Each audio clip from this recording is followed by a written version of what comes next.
Hello, travelers, and welcome to Go See, Do, Explore. Here we dive deep into the world of travel, sharing practical tips, can't-miss experiences, and the insights to help you make the most of every trip. Whether you're a seasoned explorer or just starting to plan your next getaway, you're in the right place to get inspired and equipped. I'm Christopher. And I'm Ashleigh. And together, we'll help you chart your next adventure, discover what to see and do, and share the stories that bring each place to life.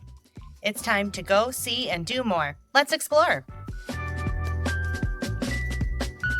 Hello, everybody, and welcome to another episode of Go See, Do, Explore, the podcast. We are going to pick up our Mexico City series today, and we are going to be looking back at our favorite food of Mexico City. Yeah, really excited for this episode. Yeah, so if you don't know, Mexico City is a UNESCO World Heritage Site because of the food, something like that? Yeah, it's one of those intangible heritage sites. So the cuisine of Mexico is a UNESCO intangible world heritage, but a lot of it can be found in Mexico City. Yeah, so when we were preparing for our trip to Italy, we learned a lot about how the food of Italy varies so much from region to region. I guess I was kind of surprised to learn that that's also the case in Mexico. Yeah. I feel like the Mexican food that we have in the U.S. is probably more Tex-Mex. I guess that's probably what it is. Yeah. But I think a lot of Tex-Mex's origins are northern Mexican cuisine, right? Right on, that makes sense. Yeah. But so we went to some different places and had different kind of regional Mexican food that it just surprised me. Like I didn't realize that the food of the Yucatan was so different and the food of Sinaloa and I think the difference between Italy and Mexico there is from Italy, or in Mexico, you kind of fly between these different regions, and in Italy, you could like throw a rock probably. That's true. Like over across that river, they make it totally different. That's, I think, the regionalism of Italy. Like Italy is much smaller than Mexico. Yes, I know we've talked about this before, but I'll never forget on our food tour in Bologna when she talked about her grandma from Bologna and her grandma from Florence, which is like an hour drive, an hour on the train apart, and grandma being like, "Don't do it like that. That's wrong." Yeah, yeah. There's not so many rules to the Mexican cuisine, I guess. No, I mean, not without diverting this episode too much. I think the attitude towards variation in Mexico is very different than the attitude towards variation in Italy, but we love all of it. Yes.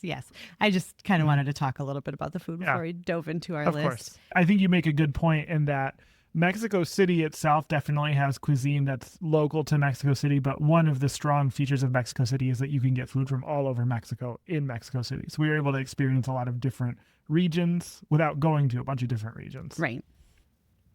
And I guess there's probably a lot of food from other places as well. We just didn't have a lot of that. We had a little bit. Yeah. But. Yeah. All right. That's enough about Mexico City food in general. Yeah. Why don't you go first? List. What's first on your list? I'm going to go first? Okay. All right. My number one, it's hard to have favorites here, but these were all meals that I loved. My number one were the enchiladas with mole negro that I had at Azul Histórico, which was the first dinner that we had in Mexico City. But so mole is delicious if you haven't had it. This mole negro, I think, is a particularly good one. These enchiladas, if you've had enchiladas in the U.S., typically they're kind of like these rolled and baked tortillas, right? And they can be very good. Enchiladas in Mexico are more often fresh tortillas. They don't bake in the oven for an hour or anything like that. And so it's a little bit different than what you might be thinking of when you think of an enchilada. But it is like a rolled tortilla with some filling and the mole on top of it. And so it was really super delicious. It was also very visually appealing. Like it had this like cheese and it was the mole negro. So it was like this black and white striped kind of a thing. It was really cool. That restaurant was, we went to a lot of places that were very beautiful, but that place was very, very picturesque. It is outdoors, but like in a restaurant or like in a building in like what is that? Like a courtyard. Yeah. It was in an open air courtyard in this surrounding building, and it was really cool. At night we were there and they had, trees in this courtyard with lights, and it was a little bit like magical, felt Disney-ish. It was a great first night kind of a dinner because you really we could really tell that we had traveled. Yes. Right? We were not at home. All right. The first one on my list, I feel like it's probably on your list, but it's the one that has really stuck with me since we've come back from this trip. And that is the tacos gobernador from Los Girasoles. Yeah, Girasoles, yeah, which means sunflowers. Yes. I love that, like, girar is like to turn. So, like, the name for a sunflower in Spanish is like, it like turns to the sun, right? Like, which is what sunflowers do. Yeah. Yeah, I love that. Tacos gobernador, if you're not familiar, which I feel like it's one of those things you don't see very often in the U.S. It is a shrimp taco, typically on a flour tortilla, right? It can be flour or corn. But what makes them so good is it's like absolutely coated in cheese, or like maybe not coated, but like filled to the brim with melty cheese and shrimp and poblanos, and it's amazing. So tacos gobernador is a dish from Sinaloa, which is like kind of north-ish on the Pacific coast, which is why you can use either corn or flour tortillas, because flour tortillas in Mexico come from the north. We actually learned on the trip there that Polish immigrants introduced them, Polish immigrants to Mexico.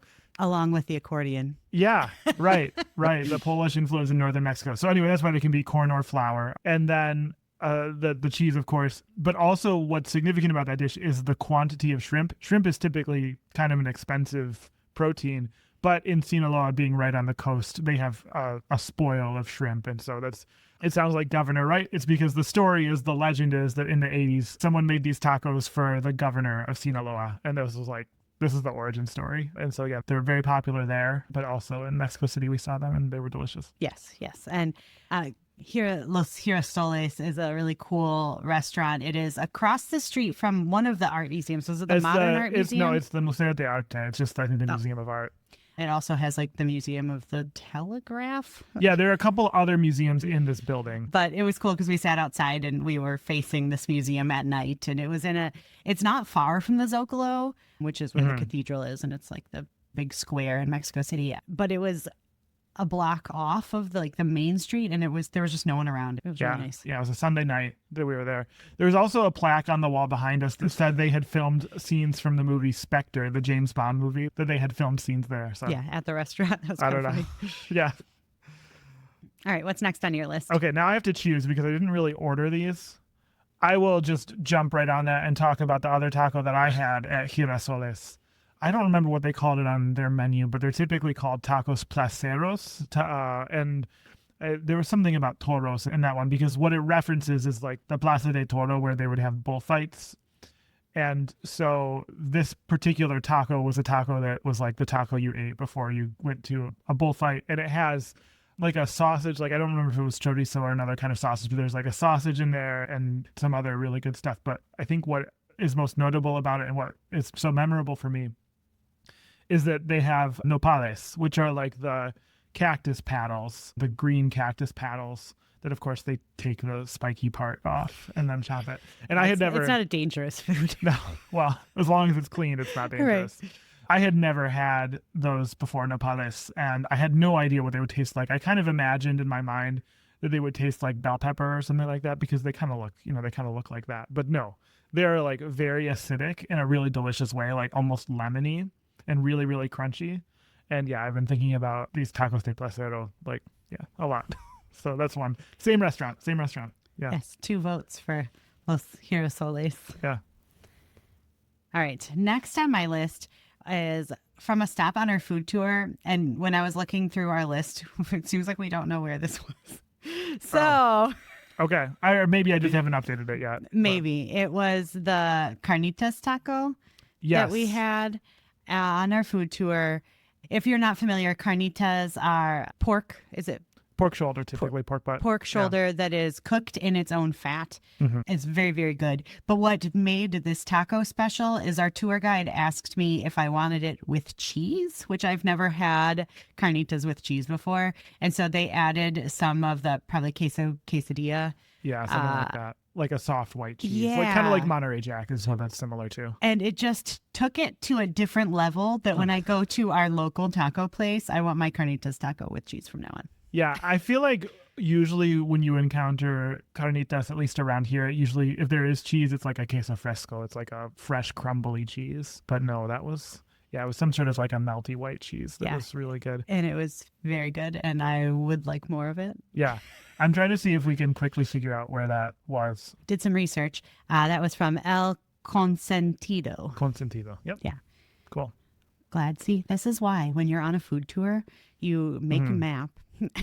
Yeah. Well, we and took, you make pins for each place that you visit. Or honestly, let me just say this. Tour operators, yeah, after the fact, give your guests a list of all the places. it's a good idea. I don't know why. We've been on so many food tours and we've Well- never gotten anything like that. And then afterwards, you're like, where was it? That was really good. I have no idea. Yeah, what gave me that idea when we were in Mexico City was when we were in San Francisco a couple times ago, we took a food tour through Chinatown and it was awesome. And we're like, yeah, let's go like kind of walk and see some of the places we went to more recently. And we couldn't remember where anything was. And usually with a food tour, you're just moving so fast Right. that you just don't have a sense of where you are. And so in Mexico City, we tried to like take photos or set pins, but it still was so fast. It was really hard to keep up. Yeah. Yeah.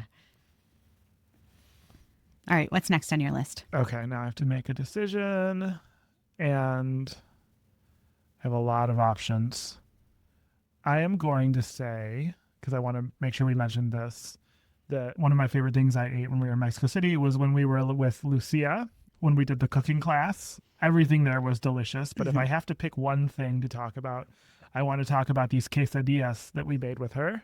If you're familiar with the concept of a quesadilla, usually It's yeah. not what you're thinking. Yeah, usually here, and I think this is from Mexico too, but usually here, when you hear about a quesadilla, it's either two tortillas, flat tortillas that have cheese melted between and it's been grilled, or sometimes it's folded over, but a flour tortilla. Yeah, I was going to say typically a flour tortilla. Usually a flour tortilla, and then sometimes there's filling or whatever, and it's cut into like triangle pieces.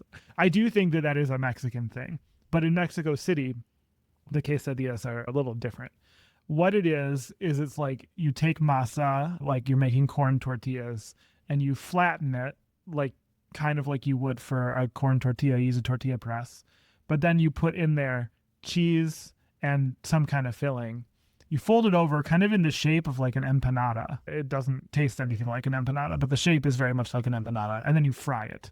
So you start with like the raw masa and the filling, and then you fry that, and then that's the quesadilla. And in particular, I want to mention these quesadillas we had with her with something called Huitlacoche, which is a mushroom fungus that grows on corn. Sounds crazy, right? It tastes a lot like mushrooms. Yeah. Yeah, we also had some that we made with like regular button mushrooms. And I don't know that I could have told the difference. Yeah, I could, but they were similar. Yeah. It was very similar. Yeah. Yeah. Yeah, that was really good. I will make a point to link in the show notes to the cooking experience that we did with Lucia if you are visiting Mexico City and that's something you're interested in. Yeah, you should definitely do it. So we made two salsa, a red salsa and a green salsa. We made, that prickly pear dessert, Yeah, like the fruit of the prickly pear cactus. sopes, right? And we also made Chiles rellenos. chiles rellenos. So yeah, it was a lot of fun. It was a ton of food. I don't know how two people were expected to eat all of that. Yeah. Well, and we shared with did. Lucia, but it was still like too much. I'm pretty sure yeah. they had lots of leftovers. Yeah. But yeah, that's something I would definitely recommend if you are interested in cooking, especially cooking Mexican food. Yeah. So I think it is time for a wine break. Okay, let's go to a wine break.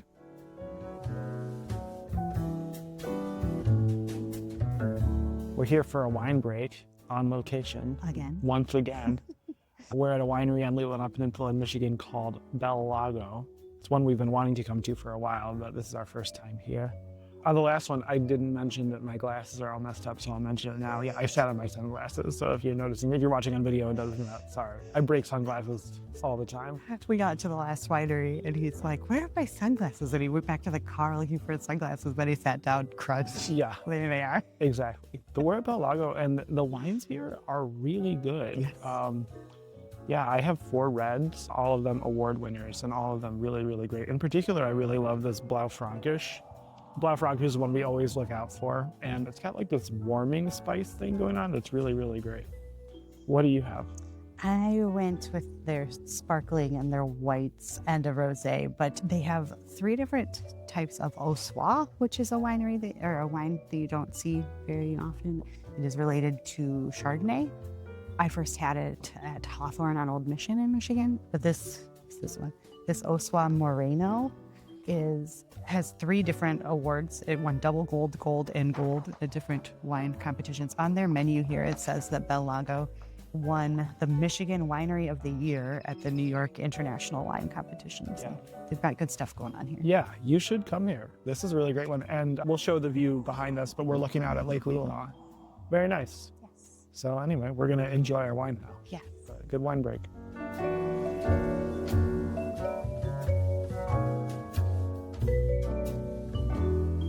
Okay, well, we're back from the wine break. And what a fun wine break it was. On location. On location. What is next on your list?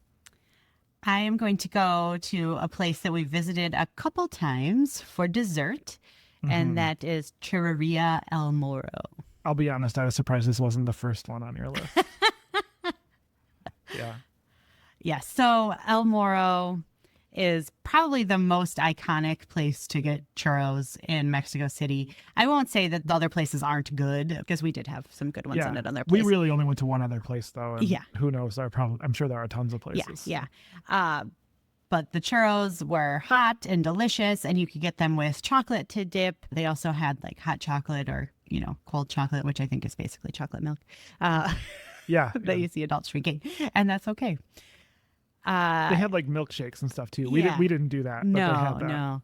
And I could imagine if it was really hot out, that probably would have been really nice to like dip it in a cold milkshake. But yeah, churros in Mexico are iconic. And I should also mention that there are many locations around the city and probably even outside of the city as well. But so no matter where you are in Mexico City, you're not far from El Moro Churreria. That's right. All right, what's next on your list? Okay. Let's see. So I have 2 left, and I have a lot to choose from. Okay. I will mention this one. The last day we were in Mexico City, when we were in Bosque de Chapultepec, we went and got tortas. And if you don't know what a torta is, well, probably this is the first episode that you've listened to this podcast, because I'm literally obsessed with them and I'm sure I talk about them all the time. But it's a sandwich. It's a sandwich, and it's on like leavened bread. So a lot of times the fillings that you would put on a torta are very similar to a lot of tacos that are out there. But the difference is that it goes on bread, and then usually they can pile more stuff on than they can in a taco. So like, there might be like pickled jalapenos, or there could be, tomato, or like lots of stuff. And so I had, in my mind, when we were planning this trip and, going on this trip, I thought I was going to have a lot of tortas on this trip. But the truth was that we just didn't really encounter them that much in the places that we went. I think they're kind of a street food, and we didn't do a ton of the street food stuff in Mexico City. We did some, but not a ton.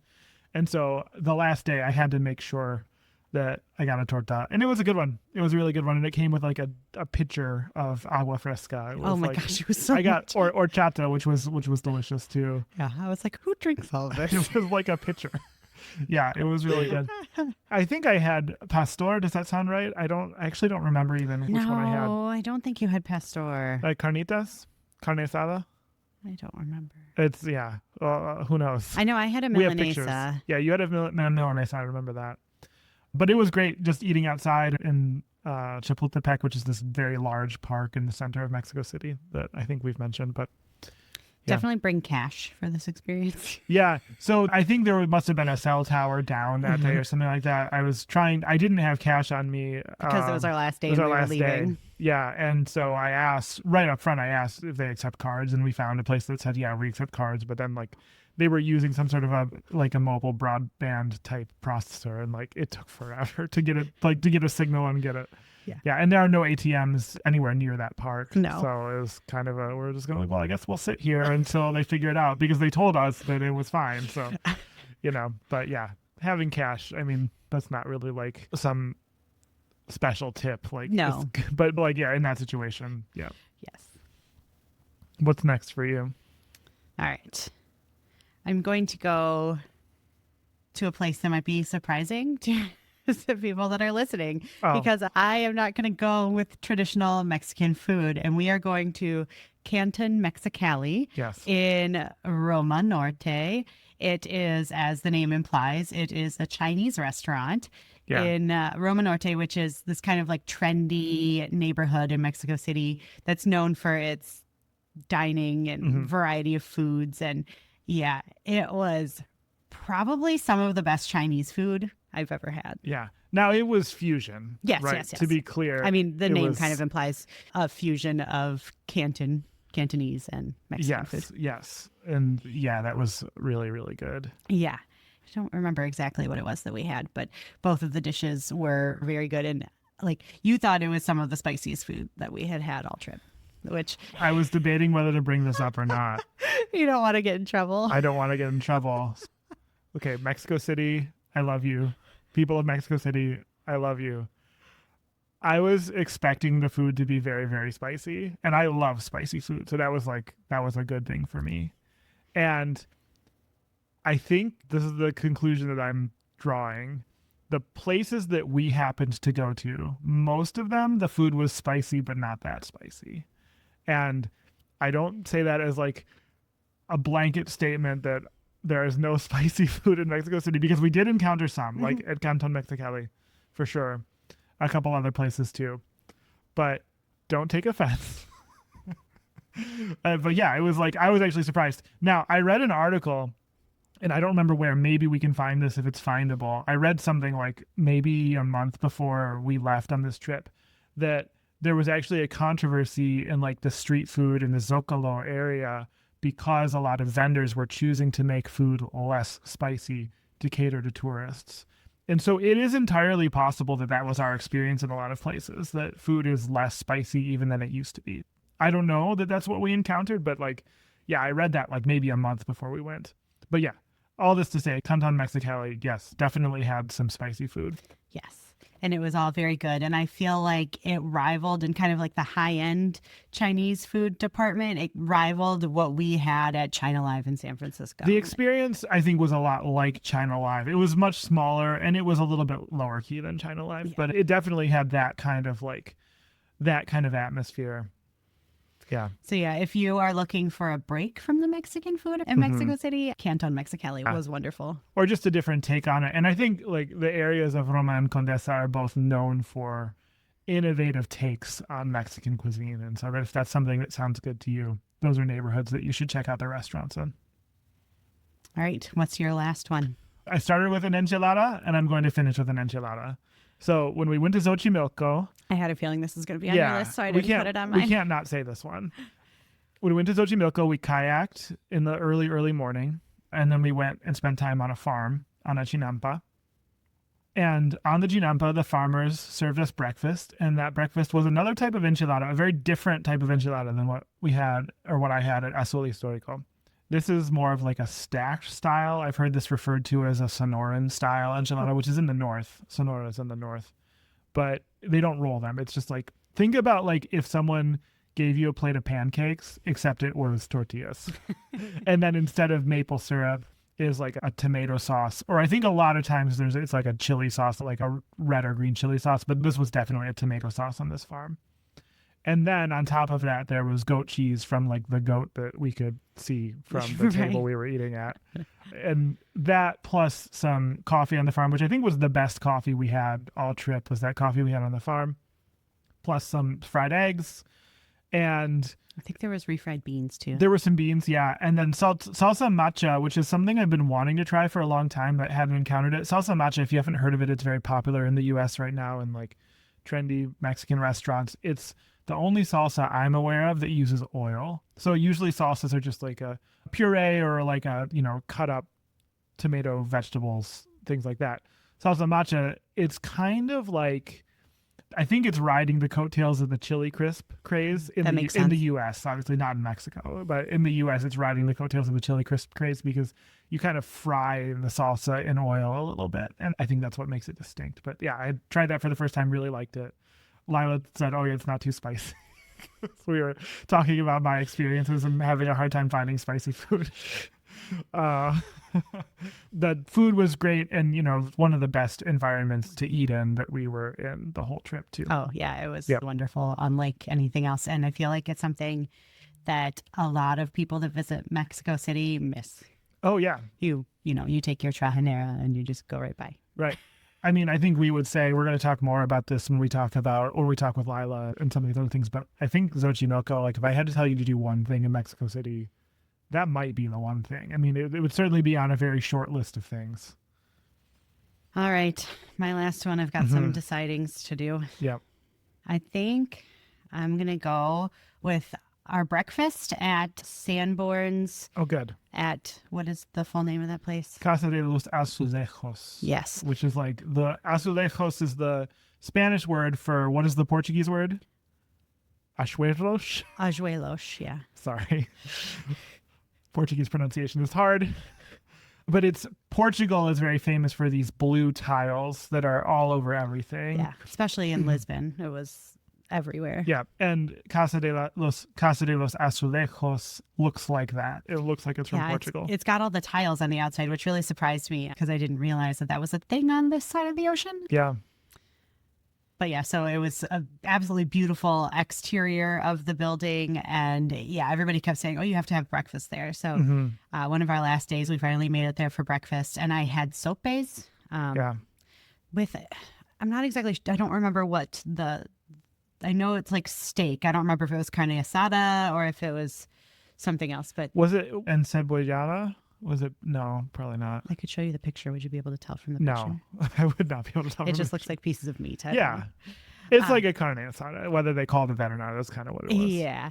But our meal also came with fruit and coffee and juice and all kinds of stuff. That's one thing that I wasn't expecting about Mexican food is their breakfasts are huge. Yeah.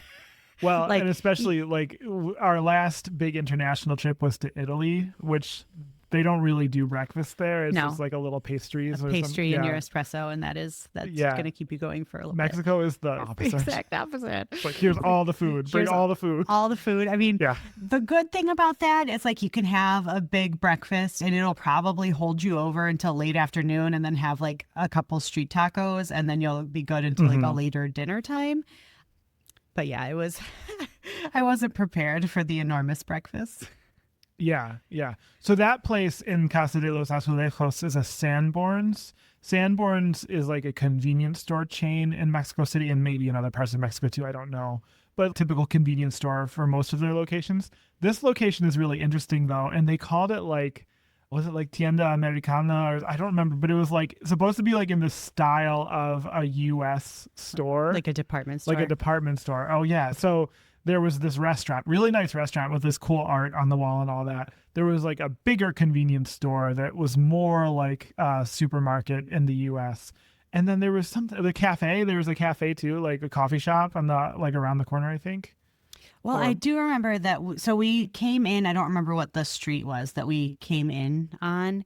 And we were seated right there in like a booth. And there was like a little, like kind of like a bar, but not like the bar, like a diner. But when we were leaving, we discovered that if we walked all the way through the department store and we took a turn, there was like this grand room with high ceilings and chandeliers and stuff. And so we had some regrets about where we chose to sit. We didn't know there was another room. Nobody told us that part.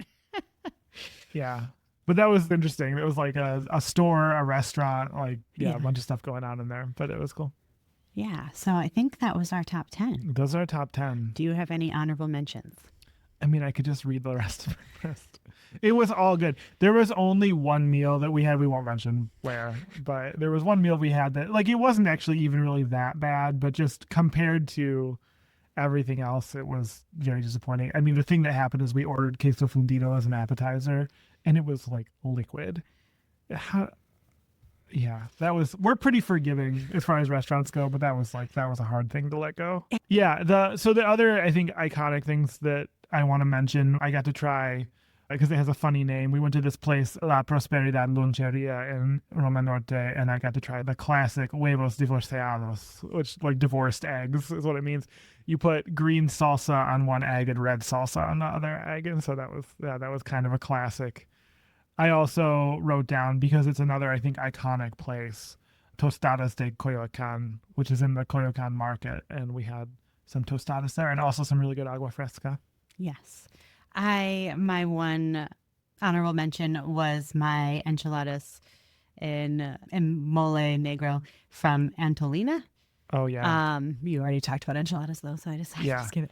Antolina was a wonderful restaurant, though. That was a good one, too. we And would the recommend one we should definitely mention, I think Lila, if she's listening, would be upset if we didn't mention it. It was really good, yeah. And what was that? We had that appetizer that was like a tamal. Yeah, I don't remember the name of that. It was like a tamal, but it was sweet. It was not like dessert sweet, but it was like appetizer sweet, if that makes sense. Yeah. I don't remember the name of that. No, I'm sorry. I don't either.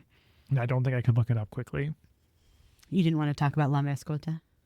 La Mascota was the cantina that we went to, and that was really fun.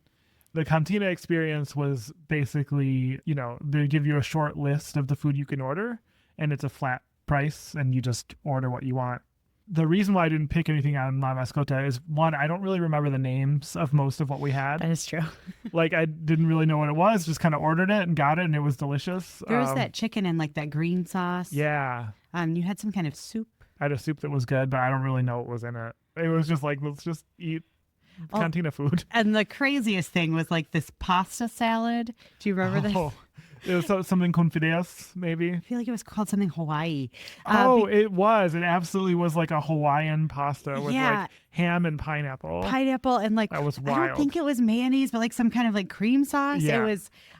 I was like, we need to order this because I need to know what this is. Yeah. It was a lot of the things on their menu, when you Googled them, it like, or They're like not did in it translate, English. like it didn't make sense in English. Yeah. So that was kind of funny. But yeah, that was an interesting. Yeah, that was why I didn't name anything from there. It was because of like, it was all good, but I don't remember what it was called.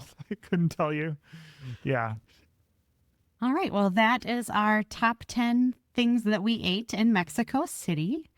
Yeah, it was really fun to relive some of that. And even we've cooked some of it at home since, too. We have had some of it at home. Yes. So we have more Mexico City coming your way in future episodes. Also, we started doing a thing now where we are taking trip notes while we travel, and then we're publishing our itinerary. So a place like Mexico City, we're obviously not experts. We could not write a guide about Mexico City the way we did about Mackinac Island, for instance, where we have a lot more expertise. So an itinerary with our notes is a way, though, that we can share with you like the decisions we made, whether they were good or not good, recommendations, things like that. If you're interested in getting our itinerary for Mexico City, just go to GoSeeDoExplore.com/CDMX, and there will be a way there for you to get the itinerary absolutely free. So just have a look. All right. Well, thanks for listening/watching. And we'll talk to you later. Talk to you later.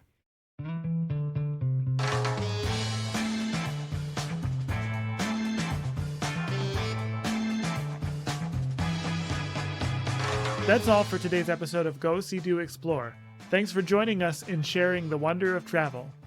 If you want more from each episode, head to GoSeeDoExplore.com, where you'll find blog posts, resources, and extras from our travels. You can also reach us anytime at podcast@GoSeeDoExplore.com. We love hearing from you. And if you'd like to support the show, check out GoSeeDoExplore.com/support.